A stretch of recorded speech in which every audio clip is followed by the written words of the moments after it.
For this lesson, we're going to take a look at a difference of squares, and we get a difference of squares when we multiply two binomials that are in the form a plus b, a minus b. In other words, the numbers a and a, the numbers in the front are the same, and b, the numbers at the end are the same. It's just that there's different signs between them. Well, let's take a look at what happens when we take a look at the product here. So let's take a look here. When we have x plus 5 times x minus 5, we get x squared minus 5x plus 5x. Those would cancel. And then we have positive 5 times negative 5, that's negative 25. So we have x squared minus 25. The second example is pretty much the same as the first example. We just have the order of the factors reversed, but we still get x squared minus 25 because our middle terms are opposites. Same thing in example 3 when we multiply these together. Our middle terms are opposites and they'll cancel. And the same thing with example 4. 3x and negative 3x, those will cancel as well. So we're left with x squared plus or minus a number here, and this number at the end is referred to as a perfect square. Examples of perfect squares would be 9, 16, 64, 100. It's a number that you get as a result of squaring another number. Let's take a look at some other examples here. See if you can figure out the answers here to exercises 5 through 10. Pause the screencast for a moment and figure them out. So let's take a look here. The first several of these are pretty straightforward. 4 times 4 would give us 16. 2 times 2 gives us 4. Of course, we have a positive times a negative, so we have negatives here. But let's take a look at 8, 9, and 10 a little more carefully. We have AB times AB, so that's going to be a squared b squared because we'll have a times a and b times b. Then when we multiply the inside terms together, we'd have a negative 9ab, and the outside terms would have a positive 9ab. Those will cancel, and then negative 9 times positive 9 is what gives us our negative 81. Let's take a look carefully at number 9 here. xy times xy is x squared y squared. And then our inside terms are going to have a 3xyz. Our outside terms are negative 3xyz, so those terms are going to cancel. And then last but not least, we'd have 3z times negative 3z, and that gives us our negative 9z squared. And example 10, cd times cd, that's going to give us our c squared d squared. We know that this is a binomials that are going to factor, or actually going to multiply to be a difference of squares. So we just need to take a look here.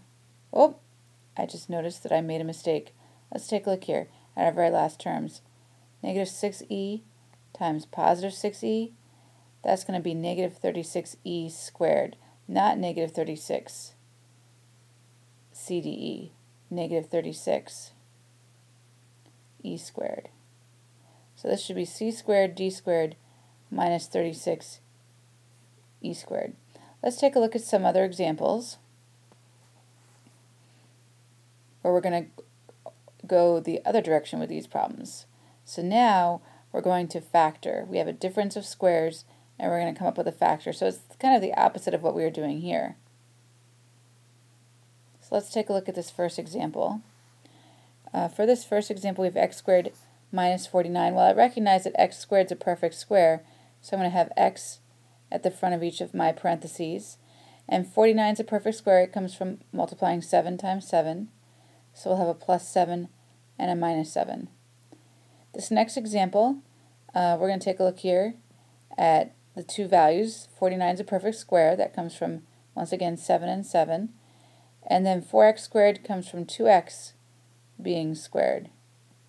And since this is a difference of squares and the middle terms cancel out, we know that there's going to be one of these that's a plus 7, the other is going to be a minus 7. Try these last two here on your own. Let's take a look at what I've written here for question 13. We know 25x squared is a perfect square, and we know that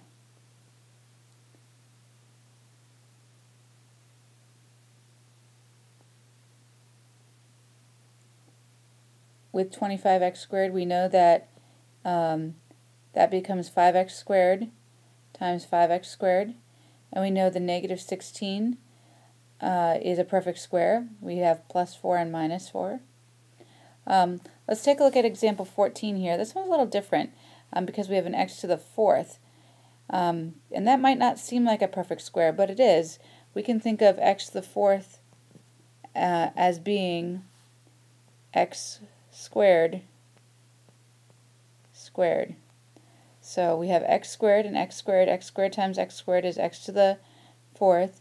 And then we have 9 times 9 giving us the 81.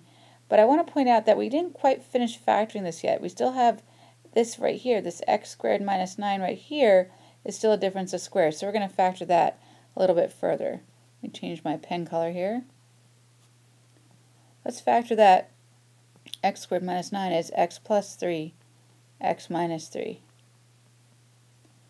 And you might think we can factor the x squared plus 9, but it is not a difference of squares. It's a sum of squares. And sum of squares cannot be factored, only difference of squares can be factored. Let's take a look at two other examples to finish up. Oop. Let's see here. For these last two examples, we need to be a little bit careful. We're going to start by removing the greatest common factor first.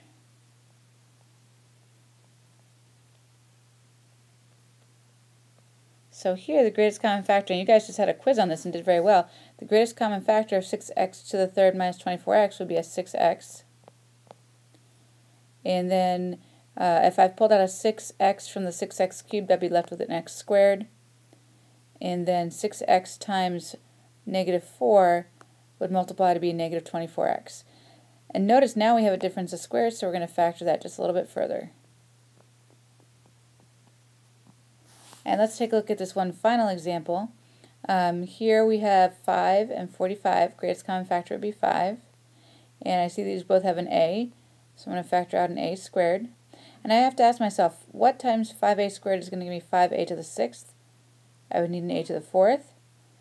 And then I know 9 times 5 would give me 45. And once again, you might think that we're done, but we still have another difference of squares here to factor. A to the 4th minus 9 would be a squared minus 3 and a squared plus 3. So when you're doing these problems that are a difference of squares, don't forget that a minus b times a plus b is the same as a squared minus b squared. And if you see an a squared minus b squared, you can factor it as a minus b, a plus b.